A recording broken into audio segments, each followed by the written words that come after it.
Ratchet and Clank's first adventure on PS5 is a galaxy-sprawling cross-dimensional romp full of wacky bosses, wild weapons, and plenty of secrets to uncover as you trek across the omniverse. Some of those secrets, though, are just stuff that the in-game tutorials might have left out. So to that end, here are 13 things that Ratchet and Clank Rift Apart doesn't tell you.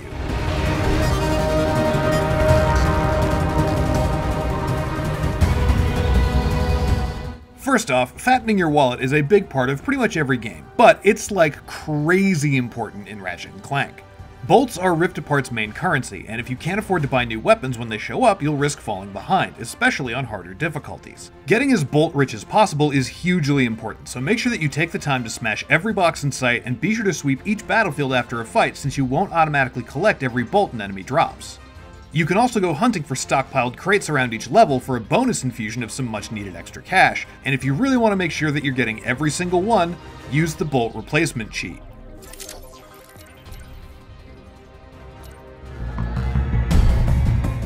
By default, bolts are pretty small and dull in color, meaning they can easily be hidden in grass or urban debris. However, you can unlock the bolt replacement sheet by finding just 2 gold bolts. We've got a guide for where to find them all, but the first 2 you can grab are in Nefarious City. The first is off this plaza during the Phantom chase sequence, and the other can be found across this gap near the entrance that you can clear after you unlock the Phantom Dash ability.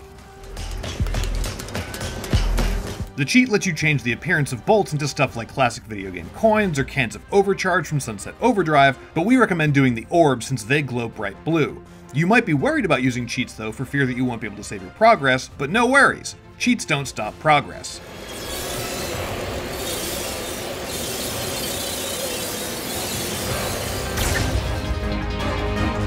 Unlike the PS4 Ratchet and Clank game, using cheats, which are unlocked by collecting gold bolts throughout the game, doesn't lock your XP, meaning you can have them enabled and still make story progress, earn XP, or unlock trophies. This is particularly helpful near the end of the game, once you unlock infinite health and ammo with 23 and 24 bolts respectively, and want to upgrade your last few weapons to V5 before jumping into Challenge Mode, which is Rift Apart's take on New Game Plus. It's especially helpful since Challenge Mode features a multiplier that increases your bolt earnings as you defeat more enemies. It normally resets when you get hit, but if you've got the infinite health cheat turned on, it'll never reset. This greatly helps in saving up for the more pricey Omega weapons like the Omega Peacemaker and the Omega Black Hole Vortex.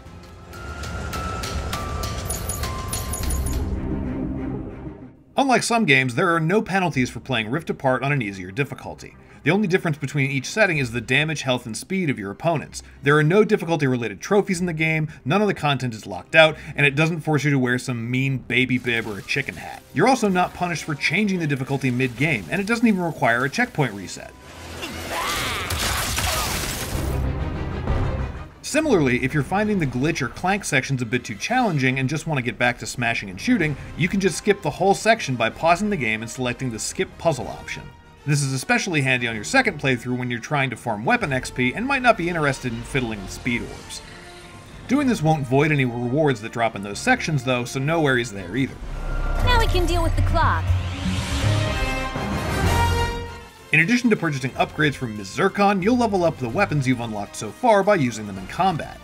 Rather than giving XP for each kill like in the PS2 Ratchet and Clank games though, weapons in Rift Apart earn XP just for hitting enemies.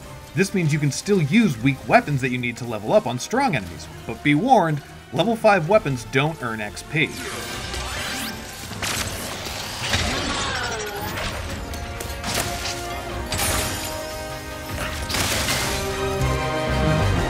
A weapon stops earning XP once it reaches level 5. So if you've got other guns that need leveling up, prioritize working those into your arsenal once your other weapons hit max level. That said, once you beat the game for the first time and unlock Challenge Mode, you'll be able to buy the Omega versions that can upgrade to level 10.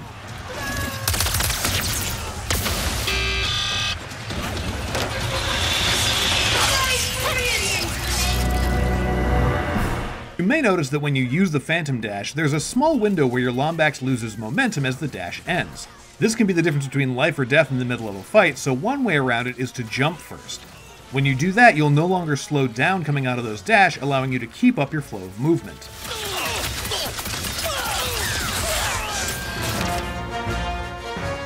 Using your melee throw is trickier in Rift Apart compared to past Ratchet games, and having it as a single button command is pretty useful.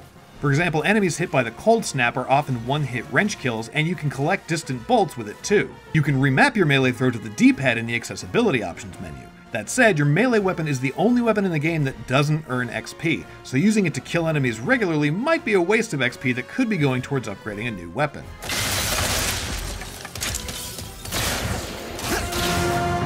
You can also use the contrast setting in the accessibilities options to select shaders that recolor specific items like collectibles or interactable objects, making them easier to spot around the world. Almost missed this one! You can also map these filters to a button on the D-pad, so you can quickly turn the filter on when you need it and off when you don't. Whoa.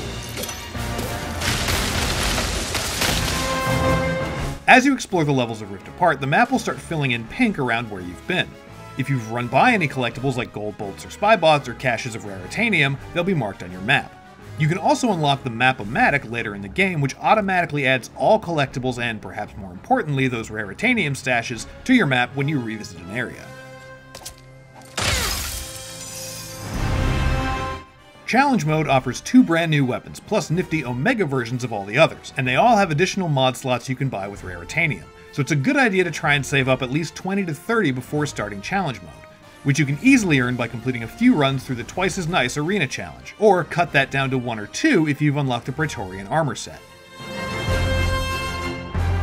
This last one isn't really a gameplay thing, but it's honestly just too good not to share. After you unlock the Pixelizer in Challenge Mode, or earlier if you pre-ordered it, and get it up to level 5, do yourself a favor and put it up to your ear while charging it up. Trust us, it's probably the most magical thing in the game.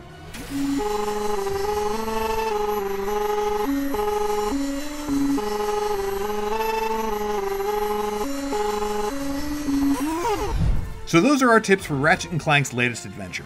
Let us know if you've got more that we didn't think to mention, or check out our guides to the best weapons or every gold bolt and armor piece location. For all your other PS5 needs, no matter which dimension you're in, you're already in the right place here at IGN.